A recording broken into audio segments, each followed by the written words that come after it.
ऋग्वेद समानता को दृढ़ समर्थन करे। मोर प्रिय आर्थिक दुर्बल भाई और भौणी मैंने आपण मानक नमस्कार, शुभेच्छा और शुभकामना सह आउ एक गुरुत्वपूर्ण विषय आरंभ करुछि। आम भारत वर्ष को जनकल्याण राष्ट्र बोली कह जाए। एक जनकल्याण राष्ट्र रे प्रत्येक व्यक्ति केउठी अछि, कौन करुछि, किपरि जीविका निर्वाह करुछि, एपरिक आर्थिक क्षेत्र में तार उत्थान पतनर सबु तथ्य राष्ट्र पाखरे थाए। राष्ट्र हेउछि व्यक्ति, व्यवस्थापिका और सरकार मध्य एक अभेद समन्वय।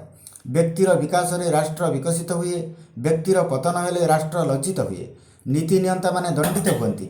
समस्त को समान शिक्षा, समान न्याय, समान सुरक्षा, समान चिकित्सा, समान खाद्य, समान आवास और समान सुजोग जोगाई देवा एक जनमंगल राष्ट्रर मुख्य दायित्व।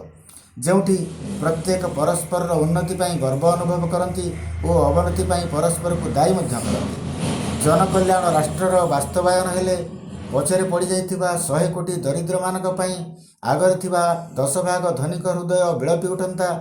एमाने आगक न बढ़ी अपेक्षा करते, दरिद्र मानक आगक बढ़िबार सुजोग देई निज प्रगति रे स्थितावस्था बजाय रखते। ए होची अर्थनीतिर उदारवाद, आर्थिक समानतार दरदी सूत्र।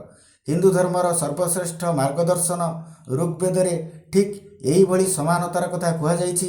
सं गच्छध्व सं बदध्व संबो मनासी जनाताम समानी भव आकृति समाना हृदयानि भव समानमस्तु मन यथाव ससहासति।